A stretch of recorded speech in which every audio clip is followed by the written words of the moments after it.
20,000 টাকার প্যাকেজ ঘোষণা করতে চলেছে। আপাতত তাদের যে সংকল্পপত্র প্রকাশ হয়েছে, এই যে সংকল্পপত্র আপনারা দেখতে পাচ্ছেন, সেখানে মূলত এই বিষয়টাই উল্লেখ করা হয়েছে। ভাতা সরকার তৃণমূল কংগ্রেসকে বলা হয়, এবার কি সেটাই সেই পথই অনুসরণ করছে বিজেপি? একেবারেই নয়।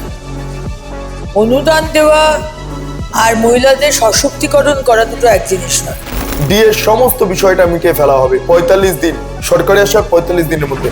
बेरोजगार युवाओं को 3,000 की मासिक आर्थिक सहायता देने का भी भारतीय जनता पार्टी भरोसा दिलाती है।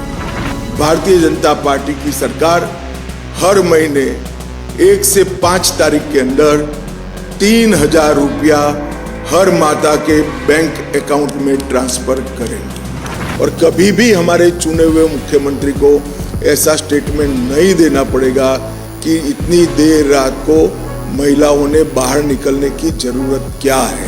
যে বিজেপিকে এই মানুষ বা এই রাজ্যের মানুষ ক্ষমতায় আনবেন কিনা, মানুষ কি 6,000 টাকা 9,000 টাকাতে সামান্য ভাতাতে সুখী, নাকি এবার তাদের জন্য বাড়ি শুদ্ধ যে গোটা পরিবার সহ যে 20,000 টাকার প্যাকেজ কার্যত ঘোষণা করা হচ্ছে তাতে খুশি থাকবেন?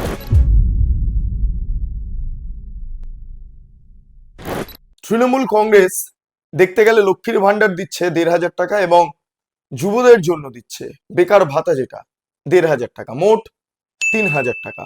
কিন্তু এই মুহূর্তে দাঁড়িয়ে বিজেপি তাদের সংকল্পপত্র তথা যে ইস্তেহার পত্র প্রকাশ করেছে এবং অমিত শাহ স্বয়ং এই যে পত্রটি এটি প্রকাশ করছেন এবং জনসম্মুখে ঘোষণা করছেন যে মহিলাদের 3,000 টাকা করে দেওয়া হবে, 3,000 টাকা, এবং যারা বেকার যুবক যুবতীরা রয়েছেন তাদেরকেও 3,000 করে দেওয়া হবে, মোট 6,000 টাকা প্রত্যেক বাড়িতে যাবে। এবং যতক্ষণ পর্যন্ত না চাকরি সুনিশ্চিত হচ্ছে ততক্ষণ পর্যন্ত যুবক যুবতীরা 3,000 টাকা করে পাবেন এবং কর্মসংস্থান হয়ে গেলে তারপর তার কোনো কথাই নেই। এবং আগামী 5 বছরের মধ্যে এই কর্মসংস্থানের বিষয়টা চূড়ান্ত করা হবে। আর যদি সামগ্রিকভাবে প্যাকেজটা দেখা যায়, এক একটা পরিবারের নেপথ্যে প্রায় 20,000 টাকার প্যাকেজ ধরা হচ্ছে। হ্যাঁ, আজকে যারা চাকরি করছেন তাদের অনেকের মাইনে বা বেতন অনেক ক্ষেত্রে 15,000 টাকা 18,000 টাকা, কিন্তু এক একটা পরিবারের এই সমস্ত ভাতা সহ গ্যাস ইত্যাদি ইত্যাদি দিয়ে বিজেপি সরকার যদি ক্ষমতায় আসে তাহলে এক একটা পরিবারের জন্য প্রায় 20,000 টাকা 20,000 টাকার প্যাকেজ ঘোষণা করতে চলেছে। আপাতত তাদের যে সংকল্পপত্র প্রকাশ হয়েছে, এই যে সংকল্পপত্র আপনারা দেখতে পাচ্ছেন, সেখানে মূলত এই বিষয়টাই উল্লেখ করা হয়েছে। হ্যাঁ, মহিলাদের জন্য বিশেষ বিশেষ ব্যবস্থা নেওয়া হয়েছে, যেমন প্রেগনেন্সি থাকাকালীন এক এক মহিলাকে 21,000 টাকা করে দেওয়া হবে। তার পাশাপাশি 3,000 টাকা করে দেওয়া হবে, যেটা আপাতত লক্ষ্মীর ভান্ডার বলা হচ্ছে, মহিলাদের স্বাবলম্বী করতে সেটা 3,000 টাকা করে দেওয়া হবে এবং লক্ষ্মীর ভান্ডার নাম দেওয়া হয়নি, তবে আমি যতটুকু জানতে পারছি নামটার পরিবর্তন ঘটনা হবে না।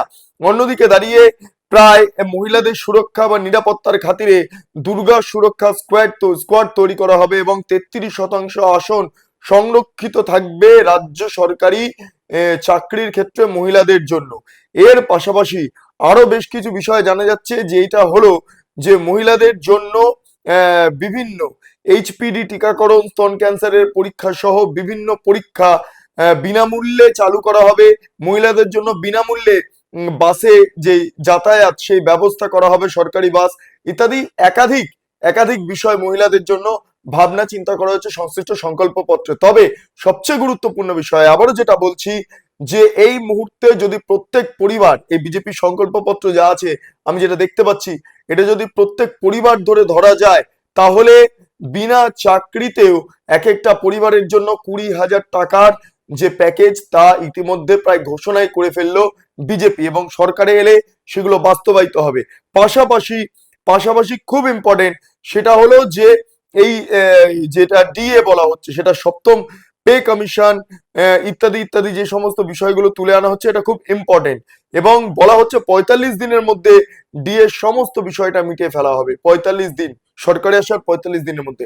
অর্থাৎ সবটা মিলিয়ে এই মুহূর্তে বিজেপির সংকল্পপত্র নিয়ে আলোচনা চলছে বিভিন্ন মহলে। তবে আবারও বলছি, লক্ষ্মীর ভান্ডার যেখানে আপনারা 1,500 টাকা পান বা যুবক যুবতীরা যে বেকার ভাতা পান 1,500 টাকা, মোট মিলিয়ে যদি আমরা দেখি এক একটা পরিবারের হয়তো প্রায় 3,000 টাকা, আর অন্যদিকে দাঁড়িয়ে আরো 3,000 টাকা এক্সট্রা যদি ধরি তাহলে 6,000 টাকা, এবং তার পাশাপাশি আরো যদি এক্সট্রা কিছু ধরি তাহলে 9,000 টাকা সেটা ইনকাম করছেন। সেটা বিজেপি সরকারে এলে তারপর থেকে সেটা 20,000-এ চলে যাবে, 20,000-এ চলে যাবে। তারপর চাকরি ইত্যাদি ইত্যাদি তো থাকবে। অর্থাৎ সবটা মিলিয়ে কোন জায়গায় দাঁড়িয়ে আছে। আমি একবার অগ্নিমিত্রা পলের সঙ্গে আমার প্রতিনিধি তুলিকা কথা বলেছে, সেটা আমি শোনাবো আপনাদের, এবং তার পাশাপাশি অমিত শাহ কি কি বলেছেন সেগুলো পরপর শুনবো। আগে প্রথমে শুনে নেবো অমিত শাহর এই সংক্রান্ত বক্তব্য, যে এই ভাতা মহিলাদের 3,000 টাকা করে দেওয়া ইত্যাদি ইত্যাদি বিষয় নিয়ে অমিত শাহ কি বললেন। सभी सरकारी कर्मचारियों व पेंशन भोगियों के लिए डीए सुनिश्चित किया जाएगा और 45 दिन के अंदर ही 7वें वेतन आयोग को लागू कर सभी कर्मचारियों का सम्मान करने का काम नई बनने वाली भारतीय जनता पार्टी की सरकार करेगी। महिलाओं की हालत बहुत दयनीय हुई है। जब तक ये गड्ढा नहीं भरता है तब तक भारतीय जनता पार्टी की सरकार हर महीने 1 से 5 तारीख के अंदर 3,000 रुपया हर माता के बैंक अकाउंट में ट्रांसफर करेंगे। महिलाओं के स्वास्थ्य के लिए निःशुल्क एचपीवी टीकाकरण, कैंसर की स्क्रीनिंग और 100% इंस्टीट्यूशनलाइज्ड डिलीवरी, हर प्रसूता को डिलीवरी के समय इंस्टीट्यूशनल डिलीवरी का फायदा मिले वो हम सुनिश्चित करेंगे। बेरोजगार युवाओं को 3,000 की मासिक आर्थिक सहायता देने का भी भारतीय जनता पार्टी भरोसा दिलाती है। पुलिस बल सहित राज्य की सभी नौकरियों में महिलाओं को 33% आरक्षण भारतीय जनता पार्टी की सरकार देगी। हम महिलाओं का सशक्तिकरण करेंगे। हर मंडल में कम से कम एक महिला थाना और प्रत्येक पुलिस थाने में सहायता का डेस्क बनाएंगे और हर महिला को सुरक्षा का वादा पूरी करने के लिए ये थाने और ये महिला डेस्क अहर्निश दिन रात कार्यरत रहेंगे। और कभी भी हमारे चुने हुए मुख्यमंत्री को ऐसा स्टेटमेंट नहीं देना पड़ेगा कि इतनी देर रात को महिलाओं ने बाहर निकलने की जरूरत क्या है। महिलाओं को 21,000 की आर्थिक सहायता और 6 पोषण किट उसकी गर्भावस्था के कालखंड में हम देंगे। आंगनवाड़ी आशा कार्यकर्ताओं और प्राणी मित्र कार्यकर्ताओं के मानदेय को वैज्ञानिक रूप से तर्क संगत बनाकर अच्छी खासी बढ़ोतरी करने का काम करेंगे। राज्य संचालित सभी बसों में महिलाओं का 100% निःशुल्क परिवहन भारतीय जनता पार्टी की सरकार सुनिश्चित करेगी। আমরা শুনলাম অমিত শাহের বক্তব্য। এবার সরাসরি অগ্নিমিত্রা পলের সঙ্গে আমাদের প্রতিনিধি তুলিকা কথা বলেছে, তুলিকা রায়। একবার শুনে নেবো অগ্নিমিত্রা পল এই প্যাকেজ নিয়ে কি বলছেন। কত হাজার টাকার প্যাকেজ প্রত্যেক বাড়ির জন্য নির্ধারণ করা হলো। আজকে বিজেপির যে সংকল্প পত্র প্রকাশ হয়েছে সেখানে দেখা যাচ্ছে যে মহিলাদের 3,000 টাকা করে আর্থিক অনুদান দেওয়া হবে এবং যুবদেরকে 3,000 টাকা করে দেওয়া হবে। মুখ্যমন্ত্রী তো 1,500 টাকা করে দিচ্ছে, তাহলে কি ভাতা সরকার তৃণমূল কংগ্রেসকে বলা হয়, এবার কি সেটাই সেই পথই অনুসরণ করছে বিজেপি? একেবারেই নয়। অনুদান দেওয়া আর মহিলাদের সশক্তিকরণ করা দুটো এক জিনিস নয়। ভাতা দেওয়া হচ্ছে 3,000 টাকার, কিন্তু সেখানে আবার মহিলাদের নিজের পায়ে দাঁড়ানোর জন্য মুদ্রা যোজনার দ্বারা, বিশ্বকর্মা যোজনার দ্বারা মহিলাদেরকে লোন দেওয়া হবে, যেখানে বাড়িতে বসে তারা বিভিন্ন ব্যবসা করতে পারবে।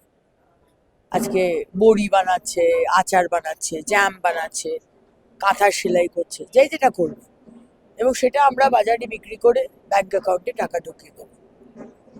আমরা যুব সমাজকেও যতক্ষণ না চাকরি পাচ্ছে ততক্ষণ আমরা 3,000 টাকা দেব। এবার আপনি বলবেন যে যুব সাথীতে 1,500 টাকা দিচ্ছিল, আপনারা দিয়ে না, যতক্ষণ না চাকরি পাচ্ছে। তার সাথে সাথে আজকে চাকরি যাতে হয়, ইন্ডাস্ট্রি এলেই চাকরি হবে, ইন্ডাস্ট্রি যাতে হয় সেই ব্যবস্থার জন্য আজকে বিভিন্ন জিনিস করা হয়েছে। ওয়ান উইন্ডো যে হয়, যে একটা উইন্ডোতেই সমস্ত কাজ হয়ে যাবে, ইজ অফ ডুইং বিজনেস যেটা বলে। সুতরাং সব দিক থেকে ছেলে হোক, মেয়ে হোক, যুব হোক, মহিলা হোক, সবার জন্য এই সংকল্পপত্র আজকে যেটা ভারতীয় জনতা পার্টি উন্মোচন করলেন মাননীয় গৃহমন্ত্রী, সবার জন্য কিছু না কিছু আছে। এবং ভাতা দিয়ে মানুষকে বসিয়ে দেওয়া, ওই ভাতাই নিয়ে যাচ্ছে, আর কাজেরও ইচ্ছে নেই, আর কাজ করারও সেই পরিবেশ নেই, সেটা বিজেপি কোনোদিন সেটাকে সমর্থন করে না। আমাদের ইন্ডাস্ট্রিয়ালাইজেশন যাতে হয় সেই জন্য বিভিন্ন প্রকল্প কথা বলা হয়েছে। আবার কৃষকরাও যাতে তাদের কৃষি এবং তাদের জমি এবং তাদের ফসল বাঁচাতে পারে তার জন্য বিভিন্ন প্রকল্প আনা হয়েছে। ছেলে মেয়ে বলি রাত্রির 8টার পর বেরোবে না, সেটা আমাদের সরকারে একেবারেই আমরা কি বলবো বিরোধ করি ঘোরতর। তার জন্য তো নিরাপত্তা সুনিশ্চিত করার জন্য বেশ আজকে- কয়েকজন মহিলা থানাও একদম মহিলা টিম, পুলিশ বাহিনী স্পেশাল বানানো হবে, এবং প্রত্যেকটা মহকুমাতে একটা করে মহিলা থানা, প্রত্যেকটা থানায় একটা করে মহিলা হেল্প ডেস্ক। তো প্রচুর জিনিস, কোনো কম্প্যারিজন হয় না।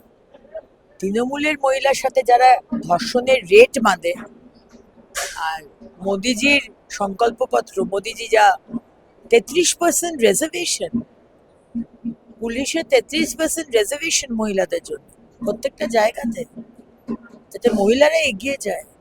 আপনি কিভাবে কম্প্যারিজন করবেন তৃণমূলের সাথে? তৃণমূল মহিলা বিরোধী সরকার, তৃণমূল যুব বিরোধী সরকার। বললাম না, 15 বছর ধরে অনেক বিজিবিএস এই সামনেই হয়েছে, বিশ্ব বাংলা সেন্টারে চাকরি আসে। তার সঙ্গে আমরা দেখেছি যে তৃণমূল যে এই যে 1,500 টাকা করে ভাতা দিচ্ছে, যদি আমরা একটা পরিবারে 3 থেকে 4 জন সদস্য ধরি, 2 জন মহিলা 1 জন পুরুষ, এখন তাদের তাহলে কত আয় হচ্ছে এবং বিজেপি আসলে তাদের মাসিক কত আয় হতে পারে? একজন মা পাবেন 3,000, বৃদ্ধ বাবা পাবেন বার্ধক্য ভাতায় 3,000, বোন পাবে 3,000, স্ত্রী পাবে 3,000, আর ছেলে চাকরি পাবে বা মেয়ে চাকরি পাবে, তাদের 10-15 হাজার টাকার মিনিমাম মাইনেতে আজকে ইন্ডাস্ট্রিয়ালে তারা সেই কর্মসংস্থানটা হবে। তো মোটামুটি 20,000 টাকার একটা প্যাকেজ বাড়িতে ঢুকছে। এই হচ্ছে পরিস্থিতি। সরাসরি প্রশ্ন করা হয়েছিল যে ভাতা রাজনীতি করছে তৃণমূল কংগ্রেস, তাহলে বিজেপিও সেই ভাতা রাজনীতিতে গেল? একদম এই প্রশ্নটাই করা উচিত। পাল্টা অগ্নিমিত্রা পল যেটা বললেন সেটা অত্যন্ত গুরুত্বপূর্ণ, যে চাকরির বন্দোবস্ত করা হচ্ছে, ফলে চাকরি যতক্ষণ না পাবে ততক্ষণ এই ভাতাটা থাকবে, বার্ধক্য ভাতা সহ ইত্যাদি ইত্যাদি ভাতা থাকবে, এবং সেইটার মাধ্যমেই মানুষ যাতে স্বাবলম্বী হতে পারেন, রাজ্যের মানুষ যাতে দুবেলা ভাত খেতে পারেন, খাবার খেতে পারেন, আতপেটা হয়ে তাকে শুতে না হয়, মাথার ওপর যাতে ছাদ থাকে, গ্যাস থাকে, ইত্যাদি ইত্যাদি থাকে, সেইগুলো যাতে নিশ্চিত করা হয়, তার জন্য অগ্নিমিত্রা পল বলছেন যে 20,000 টাকার প্যাকেজ আপাতত নির্দিষ্ট করা হচ্ছে, এবং মানুষকে উন্নতির জায়গায় নিয়ে যাওয়ার জন্য যা যা পরিকল্পনা নেওয়া দরকার সেগুলোই নেওয়া হচ্ছে। তবে একটাই প্রশ্ন, যে বিজেপিকে এই মানুষ বা এই রাজ্যের মানুষ ক্ষমতায় আনবেন কিনা? মানুষ কি 6,000 টাকা 9,000 টাকাতে সামান্য ভাতাতে সুখী, নাকি এবার তাদের জন্য বাড়ি শুদ্ধ যে গোটা পরিবার সহ যে 20,000 টাকার প্যাকেজ কার্যত ঘোষণা করা হচ্ছে তাতে খুশি থাকবেন? সেটাই এখন দেখার বিষয়। যাই হোক, আপনাদের কি মতামত অবশ্যই কমেন্ট সেকশনে জানান। আপনারা এতক্ষণ ধরে দেখছিলেন বেঙ্গল লিবার্টি চ্যানেলটি, অবশ্যই ভালো লাগলে লাইক করুন, সাবস্ক্রাইব করুন, শেয়ার করুন, বেল আইকন ক্লিক করুন, www.bengalliberty.com, সেখানে ক্লিক করুন। সমস্ত খবর আপনাদের জন্য সাজানো রয়েছে। স্বাধীন, কাঁচিন এবং গেরিলা সাংবাদিকতার পাশে দাঁড়ান। অসংখ্য ধন্যবাদ।